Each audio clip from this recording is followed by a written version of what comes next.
Oklahoma. Madam President, being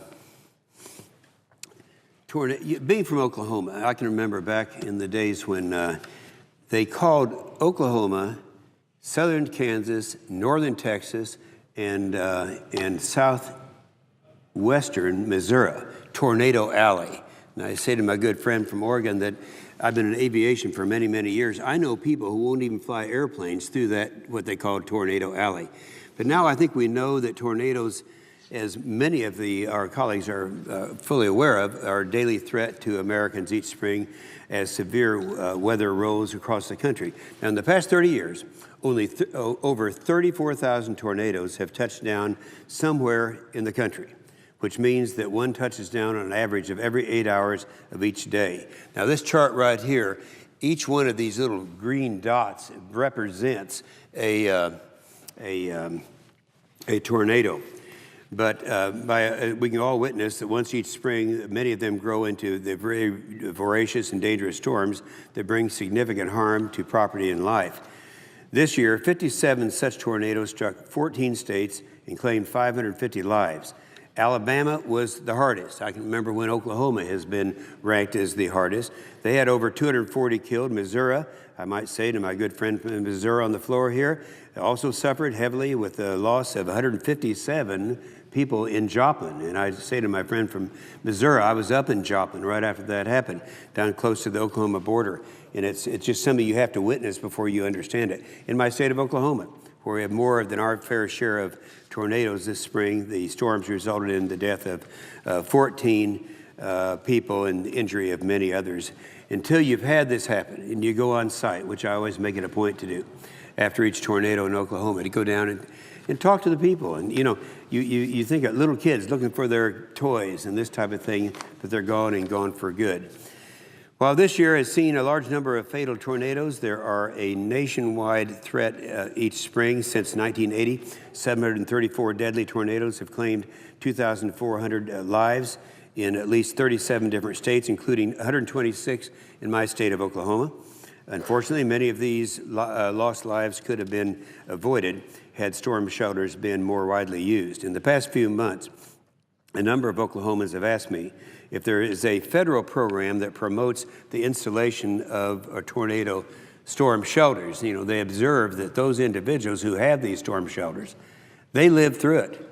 And they may lose their property, but they live through it. And so they think, well, government gets involved in all these programs. What are they going to do to help us encourage people to build storm shelters? When I looked into it, I came up empty-handed, despite the fact that hundreds of millions of dollars are obligated each year to mitigate the effects of natural disasters. Since death is one of the worst effects of natural disasters, you'd think that tornado storm shelters, which are really the safest way to ride out tornadoes, would be a high priority. But only limited funds that have been made available in the past, and it has been sporadic and poorly allocated. Most of the funds have been made available through FEMA's Hazardous Mitigation Grant Program, which is a mandatory program that allocates funds to states to help them better prepare for future disasters. States are able to direct some of this money to residential storm shelter construction, but to do this, they have to go through a lot of hoops, through a lengthy process of coordinating a program with FEMA, and needless to say, it's a bureaucratic nightmare and hugely expensive. Now, Oklahoma did this after the devastating tornadoes of May 3rd, 1999. 50 people died, and many others were injured that day, and as the recovery effort took hold, it became clear to public leaders that staggeringly few Oklahomans had storm shelters accessible for their homes.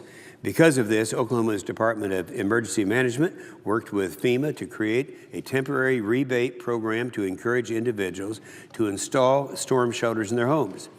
The rebate was worth $2,000, and the funding cap was set at $6 million. Unfortunately, the program didn't perform as well as they would have liked. It was a popular program, and the funding depleted quickly.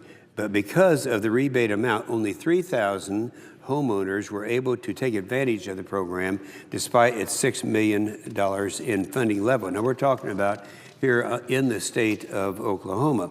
Furthermore, because this program is run through FEMA, It had a lot of paperwork requirements and was time-consuming for the state to actually formalize.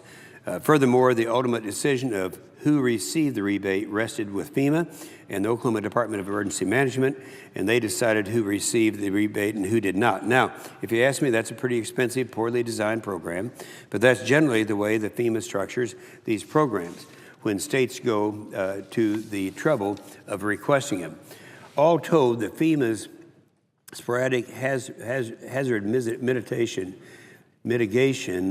grant program for residential storm shelters has supported the construction of only 15,000 storm shelters at a staggering cost of $35 million. That's $2,000 for each storm shelter. A different approach is needed to encourage a wider group of people to install tornado storm shelters, and this will help mitigate the loss of life during tornadoes and give people the opportunity. You know, I've got 20 kids and grandkids. My first concern every time I hear of a tornado coming is for them. And this is why we have introduced this bill called the Storm Shelter Tax Relief Act. It provides a tax deduction of up to $2,500 to any individual that installs a qualified storm shelter. The cost of this deduction is fully offset, which I'll explain in just a minute where it's coming from, and there are reductions in other areas of spending. First, the deduction can be claimed by any taxpayer. If someone in Oklahoma, Kentucky, or Tennessee decides that they need a storm shelter at their house, they can pay to have one installed and then claim the incentive by deducting up to $2,500 from their income when they file their taxes. Claiming this incentive would not require dealing with a big bureaucracy. You don't have to fill out the forms. You have to go through all the red tape.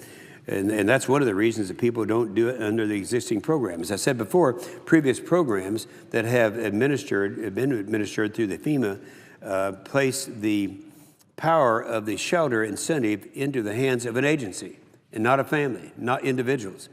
The agency then decides who does and does not receive the incentive. I think it is best when the middleman can be avoided, and a tax deduction does that. Tax code is blind and provides the incentive to anyone who decides in their best judgment that they need a storm shelter. Lastly, and probably the most importantly, the tax deduction is better allocated of scarce taxpayers' resources. A rebate that covers a large portion of a shelter's cost, as the Oklahoma program did, can foster a moral hazard. What I mean is that when free money is on the table, people generally take it. In this case, people may take the rebate to buy a storm shelter because it's free, not because it's what they really need. A tax deduction doesn't allow this because the actual incentive is much lower in value. No one is going to go out and spend $2,000 or more on a storm shelter just because they get to write that amount off in their taxable income. Nobody does that. A rational individual would only go out to buy a shelter if they know they need one, and then it has the added benefit of being deductible from their income. So it's a much better way of approaching it. On the aggregate level, this allows a lot more people to get the incentive at the same cost compared to the rebate programs that have been used in the past. The tax deduction provides a nudge to taxpayers to take practical steps to stay safe in areas where tornadoes are common. It's a common sense approach and a better way to use taxpayer resources. And furthermore, this proposal's $41 million cost is fully paid by rescinding funds authorized for storm shelter construction grants through the programs administered through HUD. In other words, we're doing this program and providing countless more of the shelters at a much at a cost that would merely mean a tax deduction, and it's going to have a lot more people participating in the program. It means that existing unspent HUD funds that are duplicative of other FEMA spending will be redirected to a more effective policy in order to accomplish the same goal, encouraging the installation of more storm shelters to save lives from deadly tornadoes. Many may wonder why this is something of a federal government should be doing. In reality, this goal falls squarely within the purpose of the hazard mitigation priorities of the federal government. FEMA defines hazard mitigation as, quote, a sustained action taken to reduce or eliminate long-term risk of life and property from a hazard event, unquote. And that program, the regulations state that projects retrofitting structures to minimize damages from high winds, earthquake, floods, wildfire, and other natural disasters are eligible for the expenditure of such program. The main goal of all this spending is to reduce the likelihood of losses of life and property and retrofitting buildings to lessen the likelihood of damage caused by tornadoes, and that's an eligible expense. That's what this tax deduction does. And furthermore, the threat, we have another chart here, the threat of deadly and dangerous tornadoes stretches far across the nation. You saw the first map, but this one shows that it's not just the alley I referred to right here. With the exception of the mountainous area here, it's all across America. Not surprisingly, Oklahoma is right in the center. And but when you look at where deadly tornadoes have occurred over the past 30 years, it's spread across the entire eastern half of the country. All of the states in red have had at least one deadly tornado every other year since 1980, and most of them have had even more. And this may be surprising to some, but the threat is real and needs to be addressed. Many tornado storm shelters need to be constructed around the country, and the federal policies encouraging this need to be changed. That's why we're introducing this Storm Shelter Tax Relief Act. The number of this, I say to my colleagues, is S-1583. It was just introduced today. And I think those of us who have lived in these tornado-prone areas, I can tell you stories about tornadoes picking up a horse and replacing it, dropping it someplace. In my personal experience, my wife was after me. This is about 50 years ago. I had a place up in the country, still have the same place, and I had a red Jeep. And that red Jeep is one that we'd had for a long time. She said, "How come you don't have that insured?" I said, "What can happen to a red Jeep in the middle of the country in Oklahoma?" Well, a tornado came along, picked up a tree, a truck, and dropped it right on top of my red Jeep. It cut it in half, and they're totally unpredictable. I can tell you stories in Moore, Oklahoma, and when we had our 1999 tornado, where everything was devastated on one side of the street, nothing was touched on the other side of the street. So it's an art to understanding where these are coming from. We now have developed that art. There's not a person who could be in the path of a tornado that doesn't have the facilities and the resources to see what is out there and where it's coming. What they don't have is a way, if it's unavoidable, to protect themselves if it hits them. The obvious answer is the storm shelter. So I appreciate the senator who's going to speak next from Missouri, co-sponsoring this bill, and we'd like to have more co-sponsors. We have every intention of getting this passed. And with that, I will yield the floor.